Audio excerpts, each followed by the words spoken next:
નમસ્કાર. RBI monetary policy countdown આપણું ચાલુ થઈ ગયું છે. નિયરલી 10 થી 12 મિનિટમાં આપણને નવી આરબીઆઈ પોલિસી મળશે.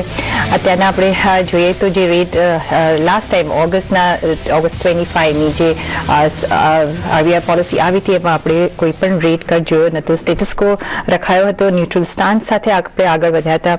આજે જોવાનું રહેશે કે કઈ રીતના પોલિસી આવે છે, કારણ કે ઘણા બધા પરિબળો અત્યારના ચેન્જ થઈ ગયા છે. પણ આપણે વધારે વાતચીત કરીશું અર્થશાસ્ત્રી ડોક્ટર આદિત્ય શ્રીનિવાસન અને માર્કેટ એક્સપર્ટ જગદીશ ઠક્કર અને અશ્વિન પારેખ એડવાઇઝરી સર્વિસીસના અશ્વિન પારેખ આપણી સાથે ઓલરેડી જોડાઈ ગયા છે. A very good morning to all of you gentleman. અશ્વિનભાઈ, શરૂઆત તમારી સાથે કરીએ. શું લાગે છે, શું એક્સપેક્ટ કરીને આ પોલિસીની અંદર આપણે જોવું જોઈએ? ત્રણ ચાર વસ્તુઓ જોઈ શકીએ છીએ. એક તો આપણે જોયું કે ઇન્ફ્લેશન ઓફકોર્સ કંટ્રોલમાં છે, એટલે કદાચ એક પ્રકારનો સોચ હોય, આપણે વિચાર હોય કે કદાચ ગવર્નર સાહેબ મોનેટરી પોલિસી મેમ્બર્સો કદાચ રેટ કટ કરે. છેલ્લા 2 કે 3 દિવસથી, છેલ્લા અઠવાડિયાથી ને 2-3 દિવસથી જે નેરેટિવ્સ આવ્યા છે આરબીઆઈ તરફથી, એ કદાચ સૂચવે છે કે સ્ટેબલ રહે, કદાચ કાંઈ રેટ ચેન્જ ન કરે. ટ્રાન્સમિશન ઉપરનું જે ભાર એમને મૂક્યો અને ટ્રાન્સમિશનને લગતા ઇન્સ્ટ્રુમેન્ટ્સ, એટલે કે જેથી કરીને બેન્કિંગ સિસ્ટમ ટ્રાન્સમિટ કરી શકે, એના જે રિલેક્સેશન આપવામાં આવ્યા છેલ્લા 2-3 દિવસમાં. રેગ્યુલેશનમાં, લેન્ડિંગમાં થોડા રિલેક્સેશન આપવામાં આવ્યા. ગોલ્ડ લોન્સ ઉપર રિલેક્સેશન આપવામાં આવ્યા. એ જોતા મને એમ લાગે છે કે કદાચ રેટ કટ એમનો એમ રહે, રેટ કટ ન કરે કદાચ, એટલે કે સ્ટેબલ રેટ લે, પણ ટ્રાન્સમિશન અને લિક્વિડિટી મેનેજમેન્ટ અને રેટ મેનેજમેન્ટના, યીલ્ડના ને એના મેનેજમેન્ટમાં કદાચ વધારે ધ્યાન આપે આરબીઆઈ, એવું મારું મોનેટરી પોલિસી, એવું મારું અનુમાન છે. ઓકે, તો આપણે ટ્રાન્સમિશન પર મે બી કદાચ વધારે ભાર આપી શકે છે. રેટ કટ જોઈએ તો છે, પણ કદાચ ન મળે એવું આપણે માનીને આગળ ચાલીએ. મે બી સ્ટાન્સ ડોવિશ આપે તો પણ it's a good thing, because then we will get next dovish rate cut. અને જો બંને મળી જાય તો આઈ થિંક દેટ્સ ગુડ. પણ સાથે જ આપણી સાથે આદિત્ય અર્થશાસ્ત્રી ડોક્ટર આદિત્ય શ્રીનિવાસન પણ જોડાયા છે. આદિત્યજી, કઈ રીતના તમે જોઈ રહ્યા છો? કારણ કે લાસ્ટ પોલિસીથી આ પોલિસીની વચ્ચે ઘણા બધા ચેન્જીસ આવી ગયા છે. Tariff point of view, H1B visa જુઓ, ફાર્મા પર જે આજથી જ લાગુ પડશે 100% જે ટેરિફ લાગી ગયો છે, જીએસટી ઇન્ટ્રોડ્યુસ થઈ ગયો છે, અને જે રીતના માર્કેટની આપણે સ્થિતિ જોઈ રહ્યા છે, કઈ રીતના તમે જોશો કે કેટલું રૂમ છે? જો આપણે રેટ કટ એક્સપેક્ટ કરી રહ્યા છીએ તો કોઈ રૂમ છે અત્યારના ગવર્નર પાસે રેટ કટ આપવાનો? હું એવું માનું છું કે અત્યારના જે હાલના પરિબળ છે કે જેમાં બેઝિકલી ટેરિફ એ સૌથી મોટો મુદ્દો છે આપણા અર્થતંત્રની સામે. આપણે આપણા મેક્રો ઇકોનોમિક પરિબળોની વાત કરીએ તો આપણો જીડીપી 7.8 આવ્યો, જે ઘણો આપણે સ્ટ્રોંગ અને બતાવે છે કે ઇકોનોમી સાઉન્ડ ટ્રેક પર છે. આપણે બેઝિકલી ઇન્ફ્લેશન અત્યારે 1.55% છે, જે ઘણું જ આરબીઆઈ ના 4% બેઝ રેટ કરતા નીચો છે. અને અત્યારે જે રીતે બેઝિકલી આ ટેરિફનો ઇસ્યુ આવ્યો છે કે જેમાં આપણા પર 50% ટેરિફ અને ફાર્મા સેક્ટર જેવા ઇમ્પોર્ટન્ટ સેક્ટર પર 100% ટેરિફ છે, તો આની ઇફેક્ટને થોડી હજુ નલિફાઈ કરવા હું એવું માનું છું કે કદાચ આજે 25 બેઝિસ પોઈન્ટનો રેટ કટ ગવર્નર સાહેબ આપી શકે. એની બીજી બાજુ આપણે જોઈએ તો અત્યારે જે ઇકોનોમીને એક સ્ટેબિલિટી અને એક ડોમેસ્ટિક કન્ઝમ્પશન પુશની જરૂર છે, તે ચોક્કસપણે આ જીએફટી રેટ કટે આપ્યું છે. આપણે જોઈએ તો અત્યારે એક વીકમાં ઓનલાઈન શોપિંગ જે થયું, આપણે ફેસ્ટિવલ ડે કહો કે ભાઈ બેઝિકલી એમેઝોન, ઈબે, એ બધા જે વેબસાઇટ્સ પર આપણે ઓનલાઈન શોપિંગ થયું તો 60,000 કરોડનું સેલ્સ થયું છે. 60,000 કરોડનું. આપણે મારુતિ કંપનીએ પહેલે જ દિવસે 22 સપ્ટેમ્બરે જે જીએસટી રેટ કટનો પ્રથમ દિવસ હતો 30,000 ગાડીઓ વેચી. ટાટા મોટરે 10,000 ગાડી વેચી, જે એ લોકોના લાઈફ ટાઈમ રેકોર્ડ છે. તો આમાં એક વસ્તુ ક્લિયરલી સાબિત થાય છે કે જો બેઝિકલી આપણે ટેક્સ રેટ્સ ઘટે, કોસ્ટ ઓફ કેપિટલ ઘટે, તો કન્ઝમ્પશન વધવાનો ખૂબ જ મોટી શક્યતા છે. અને આપણી ઇકોનોમિક બેઝિકલી ડોમેસ્ટિક કન્ઝમ્પશન અને ડિમાન્ડ ઓરિએન્ટેડ ઇકોનોમી છે. એટલે હું એવું માનું છું કે આ કરંટ પરિબળો સુધી, એટલે જ્યાં સુધી આ ટેરિફનો ઇસ્યુ પ્રોપરલી સોલ્વ નહીં થઈ જાય, હું માનું છું કે આરબીઆઈ નું બી ફોકસ એ રહેશે કે cost of capital local level પર ઓછું રહે, અને એ વસ્તુ ધ્યાનમાં રાખતા કદાચ આજે 25 બેઝિસ પોઈન્ટનો રેટ કટ આવી જાય તો નવાઈ નહીં, કારણ કે એ ઇકોનોમીને સપોર્ટ કરશે, કોસ્ટ ઓફ કેપિટલ ઘટાડશે, કોર્પોરેટ પ્રોડક્ટ એક્સપાન્શનમાં હજુ મદદ મળશે. અને ચોક્કસપણે ટ્રાન્સમિશન પર તો ભાર છે જ કે ભાઈ જે ઓલરેડી રેટ કટ્સ આપ્યા છે 1% નો રેપો રેટ 6.5 હતો એનાથી 5.5 થયો, તો ત્યાં ટ્રાન્સમિશન પર ફોકસ કરી કે ભાઈ જે ઓલરેડી રેટ કટ આપ્યો એનો બેનિફિટ તો મળે જ, પણ એ સિવાય આજે બી જો એક નાનકડો રેટ કટ આપી દઈ તો ડેફિનેટલી ઇકોનોમીમાં જે કોન્ફિડન્સ લેવલ છે અને આપણે જે સેન્ટિમેન્ટ કહીએ, ખાસ કરીને તહેવારો છે, આ મંથમાં દિવાળી છે, નવું વર્ષ છે, તો ચોક્કસપણે એ કન્ઝમ્પશનને બૂસ્ટ આપી શકે. એબ્સોલ્યુટલી. તો આપણે ઓફકોર્સ એવી રીતે માનીને ચાલીએ કે કદાચ આપણને રેટ કટ મળી જાય, કોસ્ટ ઓફ ફંડ્સ ઓછા થઈ જાય, બેંક્સને પ્રોબ્લેમ ના થાય, ક્રેડિટ ઓફટેક થાય, જો ટ્રાન્સમિશન પણ થાય છે તો પણ એક થોડો ઓફકોર્સ સપોર્ટ મળશે.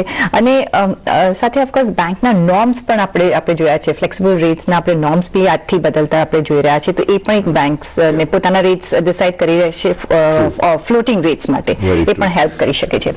પણ જગદીશભાઈ, ગુડ મોર્નિંગ. અને કઈ રીતના માર્કેટ અપેક્ષા રાખી રહ્યું છે? બીકોઝ માર્કેટ નર્વસ છે એ આપણે જોઈ રહ્યા છે, ઘણા બધા પરિબળો એને સતાવી રહ્યા છે. આપણે ફ્યુ સેશન્સ જોયા છે જેમાં માર્કેટ પોઝિટિવ રહ્યું છે, પણ અગેન એ સસ્ટેન નથી કરી શકતું. ખાસ કરીને આપણે જો બેંક નિફ્ટી ગઈકાલે 2 દિવસથી એક સારું મુવમેન્ટ દેખાડતું હતું, પણ તે પણ એક સ્લો ડાઉન થઈ ગયું હતું. કઈ રીતના તમે જોશો માર્કેટ શું અપેક્ષા રાખીને આ ક્રેડિટ પોલિસીમાં જશે? Good morning, Divine. Good morning, all the panelists, and good morning to all the viewers. પૃથ્વીના તમે જુઓ તો સિન્સ ફેબ્રુઆરી જે એમપીસી છે એને લગભગ રેપો રેટ ઘટાડ્યા છે 100 બેઝિસ પોઈન્ટ્સના to boost economic growth. 25 basis point એને ફેબ્રુઆરી એપ્રિલમાં ઘટાડ્યા અને followed by 50 basis point in reduction in month of June. મોટાભાગના ફંડ મેનેજર્સ અને બેન્કર્સનું એવું માનવું છે કે રિઝર્વ બેંક ઓફ ઇન્ડિયા એ પોલિસી રેટ સ્ટડી રાખશે અને મોટાભાગના પાર્ટિસિપન્ટ પણ એ એક્સપેક્ટ કરે છે કે એનો જે સ્ટાન્સ છે એ બી ન્યુટ્રલની આસપાસ જ રહેશે. બીજી તરફ તમે કહ્યું એ પ્રમાણે અત્યારે જે જાતના મોટાભાગના એક્સપર્ટ એવું પણ કહે છે કે કદાચ 25 પોઈન્ટ બેઝિસનો વધારે આપે અને જે અત્યારે ઇન્ફ્લેશન ટ્રેજેક્ટરી છે અને to support the further growth despite the recent push કે જે કન્ઝમ્પશન માટે સર્વિસ ગુડ્સ એન્ડ સર્વિસ ટેક્સમાં જે લોકોએ ઘટાડો કર્યો છે, એ બે વસ્તુનો કદાચ તમે જુઓ તો કદાચ થોડું ઘણું ટેમ્પટેશન થાય કે things are under control. Overall અત્યારે આરબીઆઈનું પણ માનવું છે કે with all plus minus which is going on over 25-26 માટે જે સીપીઆઈ જે છે it will be within the range of 2.5 to 2.6, એટલે કે એ પણ જે 4% પ્લસ માઇનસ 2% આરબીઆઈનો એક નોર્મ છે એની વેલ વિધિન ધી રીચ છે. સાથે સાથે બીજું એક એક્સટર્નલ રેટ ખાસું વધ્યું છે આપણું, લગભગ 1.5% જેટલું, ઓર તમે કહી શકો $11.2 billion in Q1. It has already reached to $747.2 billion, which is more than 93% of the debt આપણું છે. It is backed by countries' foreign exchange reserves according to RBI's own data. આપણે અત્યારે ઘણી વાર જોઈએ છીએ કે આરબીઆઈ ડેટામાં કેટલા આપણી પાસે ફોરેન એક્સચેન્જ રિઝર્વ પડ્યું છે, તો લગભગ $700 billion આસપાસ છે કે થોડું ઘણું એની આસપાસ કે 695 હશે. આપણે એની સામે આપણું ડેટ જે છે તે $747.2 billion છે, એટલે એ પણ એક આમ તમે ગણો તો almost it is getting to equal. એ સાથે અત્યારે આપણા જે વાણિજ્ય મંત્રી છે અને સાથે આપણી જે ટીમ છે જે નેગોશિએટ કરે છે વિથ ધી અમેરિકન ગવર્મેન્ટ, અને હજી પણ આપણે એક જ સ્ટેટમેન્ટ આવે છે કે એમની સાથે વાટાઘાટો ચાલુ છે.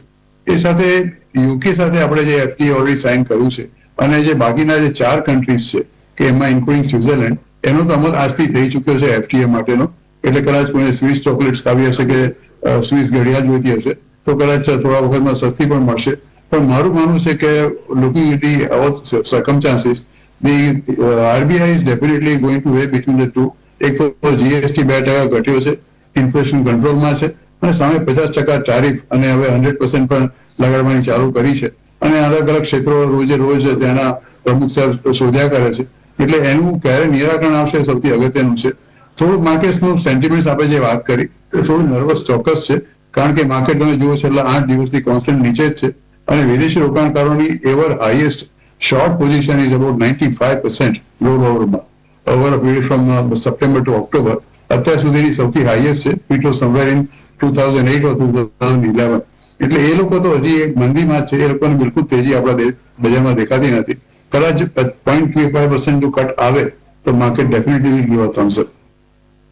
પણ આદિત્યજી, ઓફકોર્સ આ બધા પરિબળો આપણે જોયા છે, પણ અત્યારના જો આપણે ક્રોપ પોઝિશન જોઈએ, અનાજની પોઝિશન જોઈએ, અને જે મોન્સૂન સારું રહ્યું છે, કઈ રીતના તમે જોઈ રહ્યા છો કે આ બધા જ મેટર કરશે રૂરલ અપલિફ્ટમેન્ટ માટે? એનબીએફસીઝમાં આપણે જોઈ રહ્યા છીએ કે એક્સટર્નલ બેન્ચમાર્ક હેઠળ લાવવાની એની કોશિશ થઈ રહી છે, એની આપણે એક અનાઉન્સમેન્ટ જોઈ શકીએ છીએ કદાચ ફ્યુચર્સમાં. પણ ત્યાંથી એક અને આ બધા જે છે રોલ પ્લે કરે છે રૂરલ અને ગ્રાઉન્ડ લેવલ્સ પર, કઈ રીતના તમે જોઈ રહ્યા છો કે ઓવરઓલ જીડીપી ગ્રોથમાં કઈ રીતના એની અસર પડી શકે છે ફ્યુચર ડેટમાં? એગ્રીકલ્ચર તો આજે પણ આપણું બેકબોન રહ્યું છે. ઇનફેક્ટ 50% લોકો આજે પણ એગ્રીકલ્ચર પર ડિપેન્ડન્ટ છે પોતાના લાઇવલીહુડ માટે. અને અત્યારે તમે લાસ્ટ ટાઈમનો જે આપણો જીડીપી ડેટા આવ્યો 7.8, એમાં પણ તમે જોશો ને તો એગ્રીકલ્ચર સેક્ટરનો ગ્રોથ 1.5% થી વધીને 3.7% હતો, કરીને આપણો જીડીપી ગ્રોથ 7.8% ટચ કરી શક્યો. એટલે એગ્રીકલ્ચર એક હંમેશા ઇમ્પોર્ટન્ટ પરિબળ રહ્યું છે. અને આ વખતે જે રીતે મોન્સૂન સારું રહ્યું છે આખા પ્રદેશમાં, એટલે આખા ઇન્ડિયામાં મોન્સૂન એક સારી રીતે વરસતું છે. હું માનું છું કે બમ્પર પ્રોડક્શન થશે.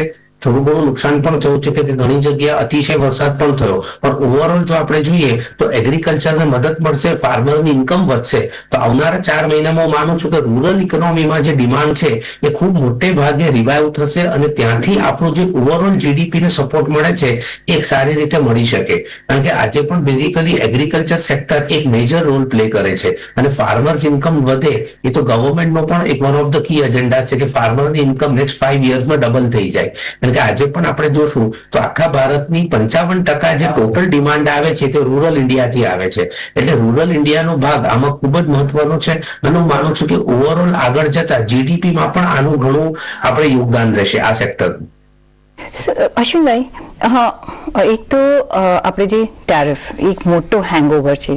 નંબર 2, જે રૂપી ડેપ્રિશિએટ થઈ રહ્યો છે, કન્ટિન્યુઅસલી ડેપ્રિશિએટ થઈ ગયો છે, એની કેટલી અસર પડી શકે છે આ રેટ આજની આપણી જે પોલિસીમાં છે? શું એ એક પરિબળ બની શકે છે રેટ કટ માટે? જરૂર. સી આઈ મીન એક આપણે જોવું જોઈએ કયા સંદર્ભમાં આપણે આ રેટ કટને કદાચ જોઈ શકીએ. ફેડે એક વખત રેટ ઘટાડ્યો હોય સમજો, તો એક એવી અપેક્ષા રહે કે આપણે રેટ કદાચ ન કાપીએ, એટલે કે કદાચ ન ઘટાડીએ, તો થોડા ફોરેન ઇન્વેસ્ટમેન્ટ્સો હજી ફ્લો થાય ઇન્ડિયામાં. એટલે કદાચ એક મહત્વનું કદાચ પાસું બની રહે, એક આપણે જોવાનું રહે. અને બીજું, જ્યાં સુધી ટેરિફ ઇમ્પોઝિશનનું જે કહ્યું એમ આદિત્યભાઈ જેમ કહ્યું પ્રમાણે અનસર્ટનિટી છે, બધાને ખબર છે આપણને, પણ મોનેટરી પોલિસીને કેટલું એડ્રેસ કરે એ આપણે જોવાનું રહે. તમને લાગે છે કે governor all of you on the last day of Navratri, and my best wishes for a very happy Dashera and Gandhi Jayanti tomorrow.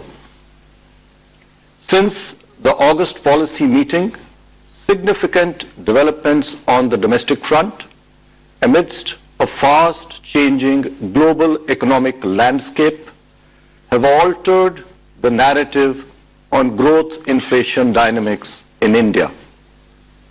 Buoyed by a good monsoon, the Indian economy continues to exhibit strength by registering a higher growth in Q1. At the same time, there has been a considerable moderation in headline inflation.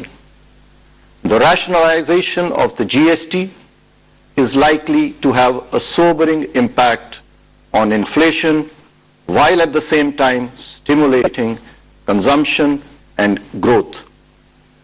Tariffs, on the other hand, will moderate exports. As for the global economy, it has been more resilient